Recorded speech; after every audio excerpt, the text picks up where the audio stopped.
what you liked the most when you read the script? What was something that really caught your attention? I really liked Anna's journey away from sort of this life of materialism and of accomplishment, and into a life that was sort of more about love and community and friendship. Is in the movie there are some scenes that you look a little bit of a, when you clean the counter on the bar, Yeah. a little bit of a control freak. Is Yeah. that something that you relate to, or not at all? Somewhat, yeah. I have my Purell here, so we have that in common. Yeah. Absolutely. So, Somewhat, not in all areas, but somewhat. apart from that, are there any other things that you think you share with your character? Absolutely. I recently, well, a couple years ago, went through something where I had to really relinquish control and decide that I was going to be open for the life that was in store for me instead of the life I thought I was going to have. And that's something that I really responded to. Do you think you would be able to do something as crazy as she did? Not specifically. I definitely could do crazy things, but maybe not that specifically. Because I think when it comes, to do something crazy for somebody you like, Yeah. we kind of like think it twice before doing it, because we are afraid probably of, like being rejected or something. Absolutely. How do you think that the chemistry between two characters when there's a romantic comedy is a must, or is something that as an actor you can actually fake if there's no chemistry, from the get-go? I don't know. I think it's something that either is there or is not there, and I don't know how it's created. So I don't know that you can make it happen if it's not there. Are you superstitious at all? I used to be very superstitious. And now I've sort of tried to let it go. But the typical, like the go underneath the ladder and stuff like that, or Yeah, I just guess your I still don't do those things. I don't. I still always sort of, if a black cat walks in front of me, I still always remind myself it's just a superstition. It doesn't mean anything. So I guess in that way I am. But Yeah, I have a black cat and I'm fine. So. You're fine, exactly. What do you think? Most of romantic comedies end with a proposal. Why do I think? Yeah. Do you think that's what the audience is actually waiting to see? I'm not sure. I think it's sort of built into our brains from fairy tales, that it sort of ends when the couple gets together. But I think it's just sort of programmed into our brains as women that that's where the story ends. So, if a woman decides for whatever reason that she doesn't want to marry anybody, does that mean that she's not gonna, because with romantic comedies it's always like that. So you expect like, oh, if I don't get married, I'm gonna be, like unhappy or whatever. Yeah. No, I don't think so. And I think Anna wasn't expecting him to propose. Like, she actually walked away from a very secure situation in order to find a better life that wasn't necessarily going to be in a traditional relationship. So that was a big surprise to her that happened. But no, I don't think that a woman actually has to be married to be happy. I think it depends on the woman. Do you think romantic comedies are a bit underrated if you compare it to other genres?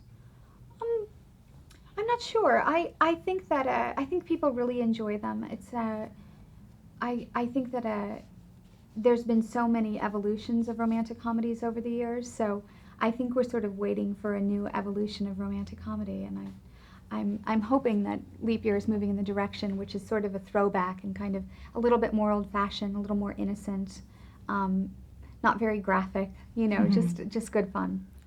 What was the most unpleasant scene for you to shoot?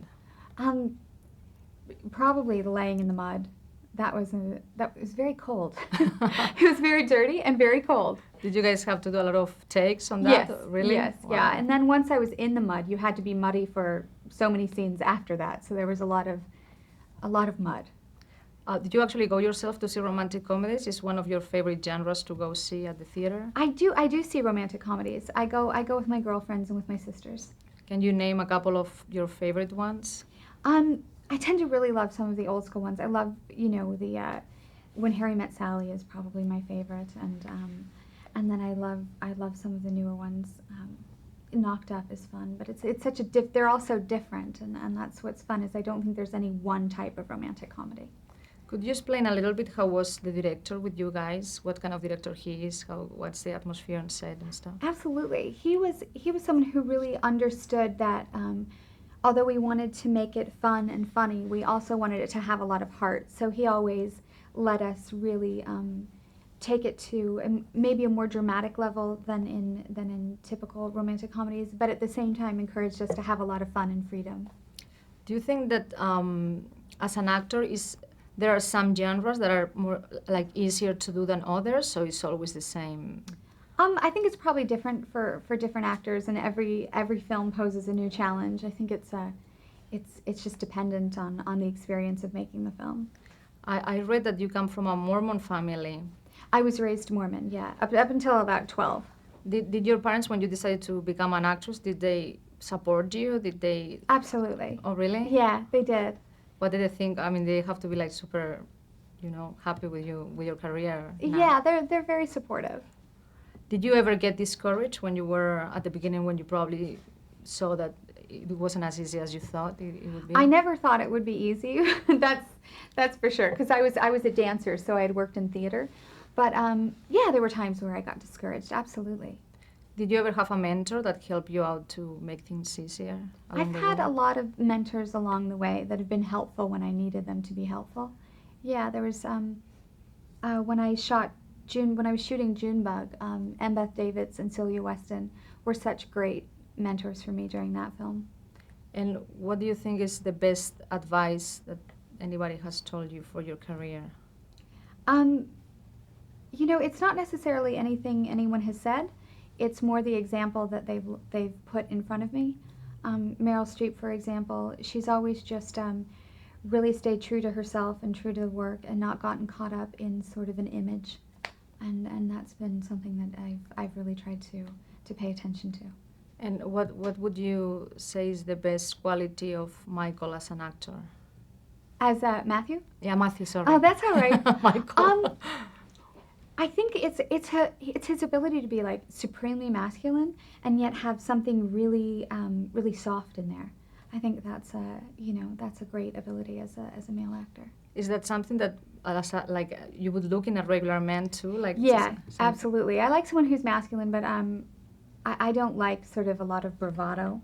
I tend to like very kind and very gentle men.